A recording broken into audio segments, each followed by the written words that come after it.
구약 성경에 있는 열왕기상 우리 8장 54절에서 55절 두 절 말씀인데요. 화면에 나올 겁니다. 우리 다 같이 한 목소리로 읽겠습니다. 시작. 솔로몬이 무릎을 꿇고 손을 펴서 하늘을 향하여 이 기도와 간구로 여호와께 아뢰기를 마치고 여호와의 단 앞에서 일어나 서서 큰 소리로 이스라엘의 온 회중을 위하여 축복하며 가로되 아멘. 그리스도인의 의무라는 제목으로 말씀 나누도록 하겠습니다. 그리스도인의 의무. 이 자리에 계신 여러분들은 그리스도인이십니까? 아멘. 혹시 여러분들은 이 그리스도인이라는 뜻이 무슨 뜻인지 알고 계십니까?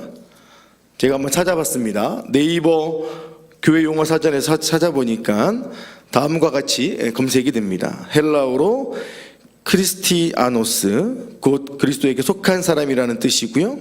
또 이것은 그리스도의 소유로서 그분을 믿고 구주로 고백한 자, 또는 그리스도를 따르는 사람, 또는 예수님의 제자, 그리고 기독교인 성도, 하나님의 백성이라고 말을 하고 있습니다.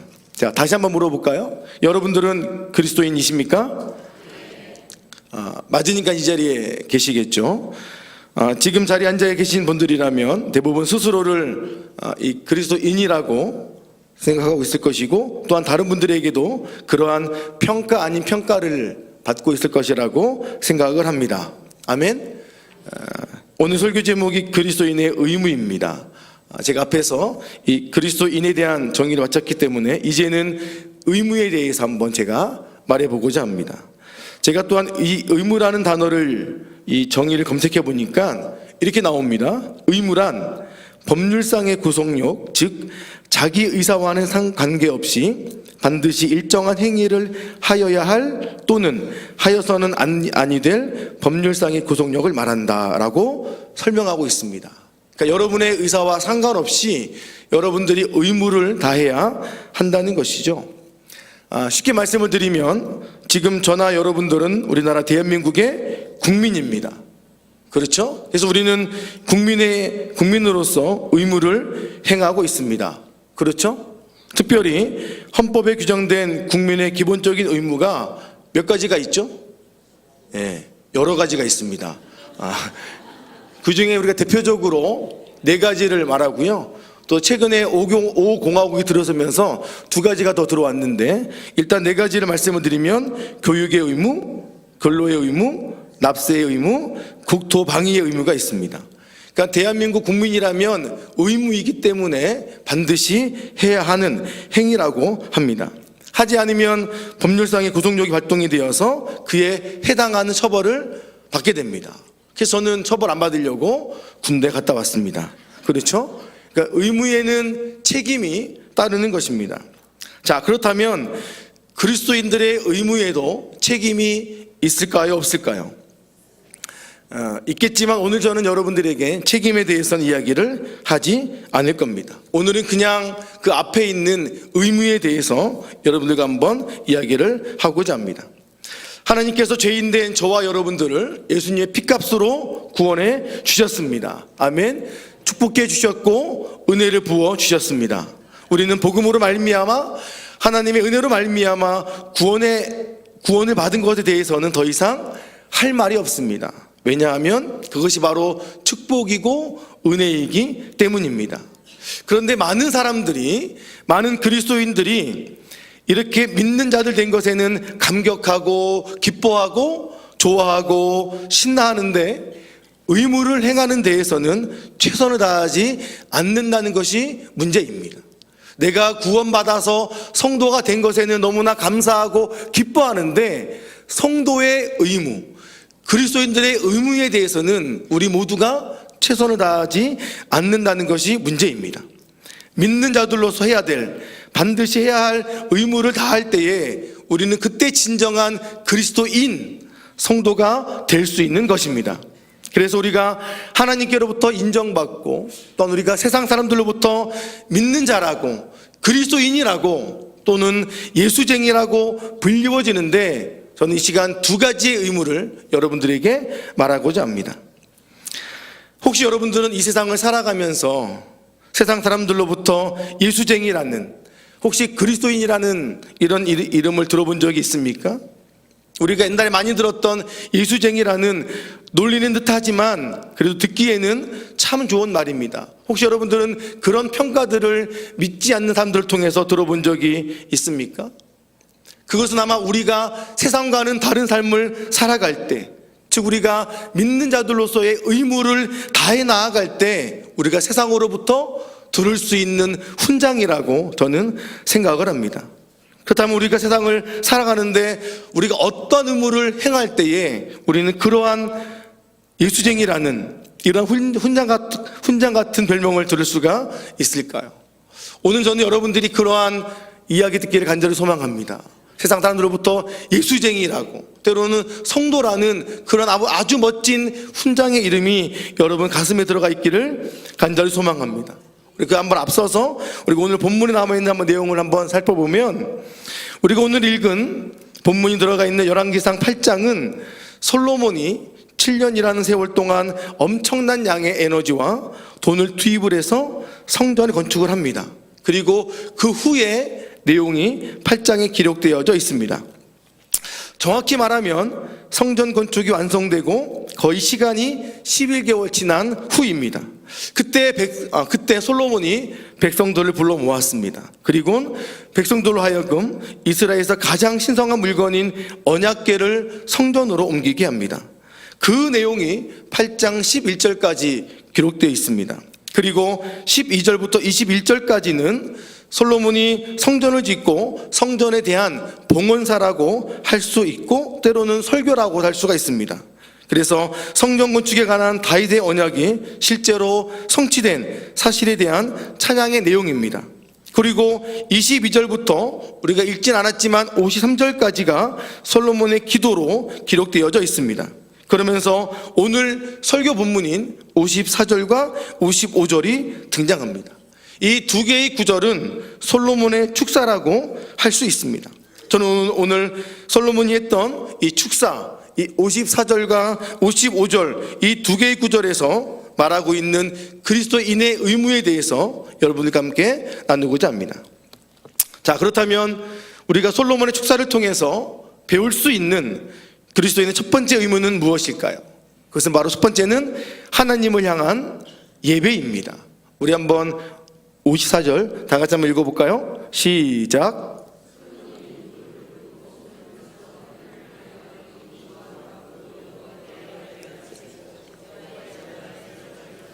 아멘.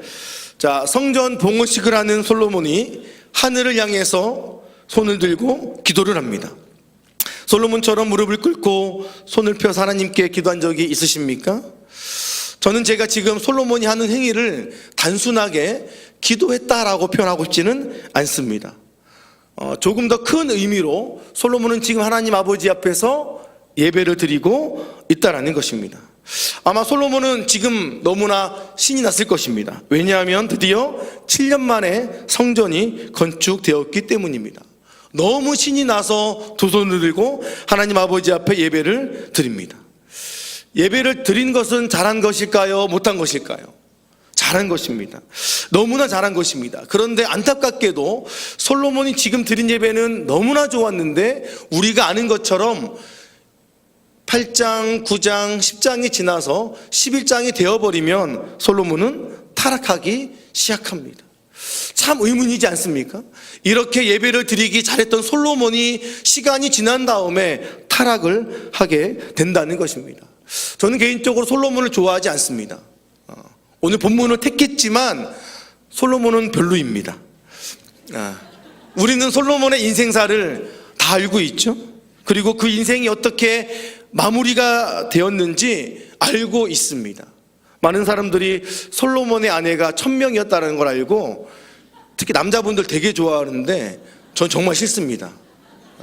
1000명이면 신방하는데 3년 걸립니다. 하루에 한 명 신방 가도 이 3년. 그 다음 차에 12번 안에 죽었습니다 해버리면 힘들지 않습니까? 1000명은 쉽지 않습니다. 솔로몬은 처음에는 참으로 잘 나간 사람이었지만 그의 마지막은 우리가 아는 것처럼 그렇게 아름답지 않습니다. 지금 여러분들의 삶은 어떻습니까? 지금 여러분들은 너무나 좋은 마음으로 하나님 아버지 앞에 예배를 드리고 있지 않습니까? 혹시 여러분들의 마지막은 어떨 것 같습니까? 저는 여러분들의 삶의 마지막이 솔로몬과는 다르기를 축복합니다. 혹시 지금 솔로몬과 같은 기쁨의 마음으로 예배를 드리고 계시다라면 이것이 끝까지 나아가기를 주님의 이름으로 축복합니다. 말씀드린 것처럼 솔로몬은 성전 건축 후에 하나님께 예배를 드렸습니다. 그런데 그의 인생은 실패로 끝이 납니다. 여러분, 그리스도인으로서의 첫 번째 의무가 예배입니다. 솔로몬은 예배를 드렸음에도 불구하고 실패했습니다.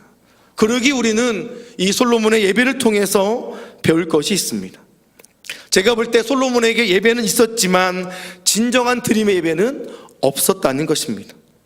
그래서 예배로 인한 승리의 삶을 살지 못했기 때문에 그는 여인의 유혹에 넘어가고 돈의 유혹에 넘어가고 권력의 유혹에 넘어가서 승리하지 못한 결국은 타락한 삶으로 인생이 마무리되었다는 것입니다. 여러분들의 삶에 예배가 있습니까? 여러분 삶에 예배가 있습니까? 있기를 소망합니다. 그 예배가 혹 솔로몬처럼 한때 그냥 지나가는 형식적인 예배가 되지 않기를 간절히 소망합니다. 예배 가운데 승리가 있기를 소망합니다. 예배는 의무이지만 그 예배에 승리하는 사람이 있는가 하면 그 예배로 인하여 망하는 사람이 있다는 것을 기억하시기를 바랍니다. 예배를 영어로 표현하면 무엇일까요? 네, 여러분 예배를 영어로 표현할 때 워십 서비스라고 하기도 하고 때로는 우리가 처치 서비스라고 합니다. 자, 공통적으로 들어가는 단어가 있죠. 예, 서비스라는 단어가 들어갑니다. 혹시 오늘 여러분들은 지금 수요 오전 예배 서비스에 만족하십니까? 20% 만족하고 80%는 서비스에 불만족하고 계십니다. 여러분 오늘 들어오실 때 1층 로비에서 인사로 맞이했던 우리 사역자들의 안내가 마음에 들었습니까? 30점. 찬양 인도했던 우리 신명진 목사님의 그 멘트가 꿀 멘트였나요? 40점. 함께 찬양을 했던 아이네오 팀의 찬양이 어떻게 여러분들 마음을 울렸습니까? 35점. 그 다음에 우리 기도 인도했던 우리 이강수 목사님의 기도 인도가 그 기도 제목들이 여러분들의 마음에 들어오셨습니까? 혹시 가브리엘 찬양이 여러분들의 귀에 좀 거슬리지는 않았습니까? 훅 들어가네 갑자기. 그리고 저의 설교가 혹시 여러분들의 마음에 불편함을 주고 있지는 않습니까? 이 모든 것 합쳐서 여러분들이 점수를 준다면 오늘 수요 예배는 몇 점을 주시겠습니까? 100점 만점이라면 여러분들은 지금까지 이 수요 예배의 서비스에 대해서 몇 점을 주시겠습니까? 제가 하나 둘 셋 하면 얘기해 보세요. 하나 둘 잠깐. 우리가 그 점수를 끄는 그 순간, 우리가 예배에 대해 예배를 평가하는 그 순간, 대표자의 너무나 긴 기도, 지휘자의 마음에 안 드는 그 지휘 모습, 때로는 뇌의 귀에 거슬리는 성가대원의 음이탈, 사회자의 그 어색한 진행, 설교자의 지루한 설교 내용, 안내위원들의 불친절한 얼굴 표정. 여러분, 우리가 예배에 대한 그 모든 것에 있어서 평가하고 불평하는 그 순간 우리들은 솔로몬이 갔던 그 타락의 길로 들어가고 있다는 것을 기억하시기를 바랍니다. 예배는 서비스입니다. 예배가 무엇이라고요? 예배는 서비스입니다. 그럼 제가 한 가지 물어보겠습니다. 지금 여러분들은 예배를 보러 오십니까? 아니면 드리러 오십니까? 자, 다시 한번 묻겠습니다. 잘 생각하고 대답하세요. 지금 여러분들은 예배를 보러 오십니까? 아니면 드리러 오십니까? 자, 우리는 이제 예배를 드리는 것으로 다 한 마음으로 모았습니다. 그럼 여러분, 그 예배를 누구에게 드리는 것입니까? 그렇죠? 예배는 하나님께 드리는 것입니다. 그럼 하나님께 예배를 드리러 온다는 것은 이렇게 바꿀 수 있습니다. 하나님께 서비스하러 오는 것입니다. 그럼 그 서비스는 누가 받아야 될까요? 그렇습니다. 서비스를 우리가 받는 것이 아니라 하나님이 받아야 한다는 것입니다. 여러분들이 드리는 그 예배를, 그 서비스를 하나님이 받으셔야 하는 것입니다. 그것이 예배입니다. 우리가 드리는 예배는 하나님이 받으시는 것입니다. 그러기에 여러분들이 하나님께 서비스할 준비가 되어 있어야 됩니다. 그래서 여러분들이 예배를 드린 후에 돌아가는 그 걸음 가운데에 하나님이 나의 예배를 받으셨는지, 하나님이 나의 수요 예배 가운데 그 서비스를 받으셨는지 여러분들 마음속에 걱정해야 되고 고민해야 되고 가슴 아파해야 한다는 것입니다. 내가 받아서 누린 그 예배가 아니라 하나님께 드릴 그 예배가 어떠했는지를 여러분 스스로가 가슴을 치면서 내 예배가 주님께 상달이 되어졌는지 그런 안타까운 마음들이 여러분 안에 있어야 한다는 것입니다. 예배를 통해 은혜 받기만을 위해서 오신다면 그것은 잘못된 것입니다. 예배를 통해서 기도 응답 받기만을 위해서 오신다면 안 되는 것입니다. 이 예배는 하나님께서 기다리시는 예배입니다. 여러분들 각자가 하나님께 서비스하기 위해서 온 시간입니다. 그것을 하나님이 친히 기다리고 계십니다. 하나님께 서비스할 때 여러분들이 온 마음을 다해서 집중해서 예배를 드릴 때에 그때 하나님이 우리들의 마음을 보시고 우리에게 은혜를 부어주십니다. 그때 하나님께서 여러분들의 그 기도 제목 가운데에 응답해 주십니다. 오늘 여러분들은 예배에 몇 시에 오셨습니까? 식당에 갔는데 종업원이 손님보다 늦게 오면 되겠습니까? 서비스할 사람들이 늦게 온다면 상상이 되십니까? 그럴 수가 없습니다. 사랑하는 여러분, 하나님을 기다리게 하지 마십시오. 최소한 10분 일찍 와서 마음을 가라앉히고 하나님을 맞이할, 하나님께 서비스할, 하나님께 드릴 예배를 준비하시기를 바랍니다. 그리고 예배를 드리십시오. 하나님을 찬양하고 하나님께 감사드리고 하나님 아버지 앞에 나와서 눈물로 회개하고 그럴 때에 그 예배 가운데 하나님의 놀라운 임재를 우리는 경험할 수가 있다는 것입니다. 다시 한번 예배를 강조합니다. 예배에 실패한 사람은 어느 것에서도 승리할 수 없습니다. 삶이 예배라는 멋진 표어가 있죠. 여러분 삶이 예배가 되십니까? 감사합니다.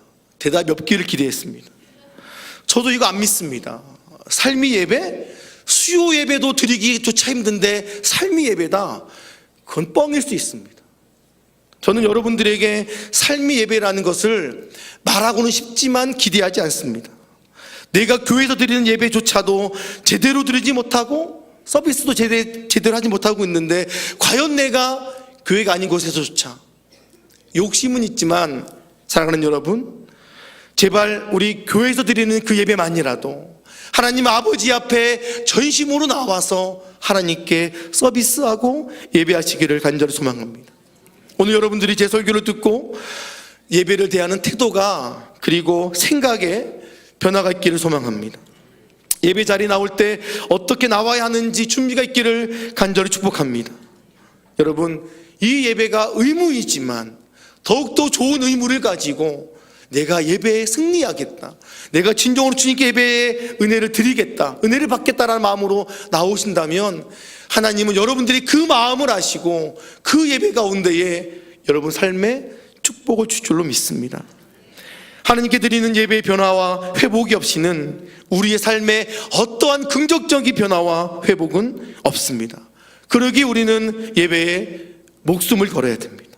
나의 주인이신 하나님께 드리는 예배가 정상적일 때 우리의 가정생활이, 우리의 직장생활이, 나의 자녀의 삶이 정상적일 수 있다는 것입니다. 첫 번째 의무인 예배에 승리하시기를 축복합니다. 자, 두 번째 의무는 무엇이냐면 성도들을 향한 축복입니다. 우리 한번 55절 다 같이 읽어볼까요? 55절입니다. 시작. 아멘. 만약에 저와 여러분들이 예배를 회복해서 하나님께 서비스를 잘해서 하나님께 주시는 은혜를 경험한 사람들이라면 여러분, 첫 번째 은혜가, 첫 번째 변화가 무엇인지 아십니까? 다시 말씀을 드리면, 여러분들이 그 의무를 너무너무 잘해서 하나님 아버지 앞에 드리는 예배에 대한 서비스가 너무나 잘 되어져서 주님께 예배를 드렸을 때 받는 은혜가 있습니다. 하나님 아버지 앞에 예배를 충만하게 드리고 성령의 임재를 경험한 사람들이라면 이 두 번째 의무는 자연스럽다는 것입니다. 그것이 무엇이냐? 성도 간의 축복입니다.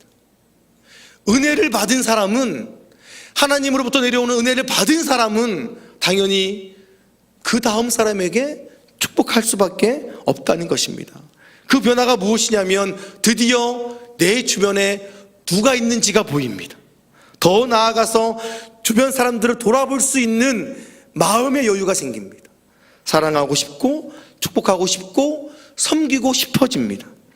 주변 사람들이 보이고 그들을 사랑하고 싶고 축복해 주는 건 여러분 아무나 되지 않습니다. 어떤 사람이 할 수 있느냐? 말한 것처럼 예배의 의무를 충실하게 한 사람만이 가능합니다. 여러분 잘 생각해 보세요. 여러분들이 주일날 나와서 그렇게 예배를 드렸음에도 불구하고 돌아가는 길에 무슨 얘기합니까? 그 집사 이야기 하잖아요. 그 목사 이야기 하잖아요. 내가 예배를 드렸음에도 불구하고 돌아가는 길에는 불평입니다. 원망이고 비난이고. 왜 그럴까요? 예배를 보러 와서 그렇습니다.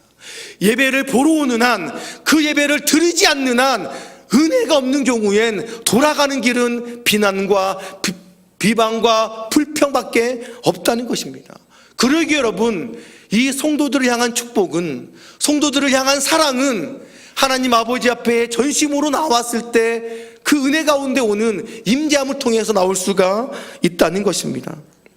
우리가 하나님을 향한 예배를 회복한다면 성도들에 대한 사랑은 자연스럽게 생겨난다는 것입니다. 여러분들이 지금 예배를 잘 드리고 있는지 잘못 드리고 있는지는 이것 보면 알아요. 내가 성도들을 어떻게 대하고 있는지, 그 김집사에 대해서, 그 이권사에 대해서 여러분들이 어떻게 이야기하고 있는지를 스스로가 보면 내가 하나님께 예배를 잘 드리고 있구나, 내가 한참 멀었구나라는 것들을 깨닫게 된다는 것입니다. 은혜를 받지 못한 사람만이 다른 사람들의 단점이 보이고 부족한 부분이 보여서 남 탓하고 남 비방하는 것입니다. 그러나 우리가 그 예배 가운데에 하나님을 향한 온전한 서비스가 있다라면 그 서비스로 말미암은 은혜가 나에게 임할 때 나도 모르게 사람들을 섬기게 되고 사랑하게 되고 축복하게 된다는 것입니다. 사랑하는 여러분, 우리들은 예수쟁이들입니다. 아멘. 우리들은 그리스도인들입니다. 그런데 예배를 대충 드리고 사람을 판단하고 비방하는 그런 사람 안 되기를 축복합니다. 하나님께 나아가는 예배의 삶, 이웃에게 나아가는 축복의 삶은 우리가 반드시 회복해야 될 삶입니다. 믿는 자들로서, 성도들로서 반드시 해야 될 이 두 가지의 의무, 하나님께 전심을 다해 예배를 드리고 이웃들을 향해 축복을 해 나아갈 때에 우리는 그때 세상으로부터 믿는 자들이라고, 이수쟁이라는 아주 아름다운 이름을 듣게 될 것입니다. 그러한 날이 속히 오시고 제발 그러한 이름 듣는 여러분 되시기를 축복합니다. 기도하겠습니다. 하나님, 너무나 많은 예배가 있습니다. 우리가 맘만 먹으면 언제든지 갈 수 있는 예배가 있습니다. TV만 틀어도, 인터넷만 틀어도 내가 말할 수 있는 예배가 있습니다. 그런데 주님, 그것이 진짜 내가 드리는 예배입니까? 하나님이 정말 원하시는 그 예배입니까? 하나님, 우리가 그 예배자가 되기를 소망합니다. 내가 평가하고 내가 판단하고 내가 불평불만하는 그 예배가 아니라 하나님만을 기대하고 하나님의 그 터치를 기대하는 그 예배가 되기를 간절히 소망합니다. 하나님, 우리가 그러한 진정한 예배를 회복할 때에 우리가 정말 예수님을 믿는 사람으로서, 그리스도인으로서 더욱더 아름답게 살아갈 줄로 믿습니다. 하나님, 이 자리에 있는 하나님의 귀한 사랑하는 믿음의 권속들 축복하여 주셔서 예배가 무엇인지 깨달았기에 내가 더욱더 주님께 집중하며 주님께만 드릴 수 있는 거룩한 예배를 회복하게 하시고, 그 가운데 은혜를 누려 이웃들을 돌아보고 이웃들을 사랑하고 이웃들에게 축복을 할 수 있는 우리가 될 수 있도록 인도하여 주시옵소서. 솔로몬이 이때까지는 그랬습니다. 하나님, 그러나 그의 이후의 삶은 그러하지 못했습니다. 우리가 솔로몬을 묵상하면서 나의 인생은 그와 다를 것이라고 각오하고 작정하면서 다시 한번 나의 예배를 되돌아보게 하시고 다시 한번 성도들 간의 관계를 회복할 수 있도록 인도하여 주시옵소서. 이제는 우리 주 예수 그리스도의 은혜와 하나님 아버지의 무한하신 사랑하심과 성령님의 감화감동 위로하심이 예배에 대한 목숨을 걸고 드리고자 다짐하는 중앙교회의 모든 성도들 위해 이제부터 영원까지 함께 하시기를 간절히 축원하옵나이다. 아멘.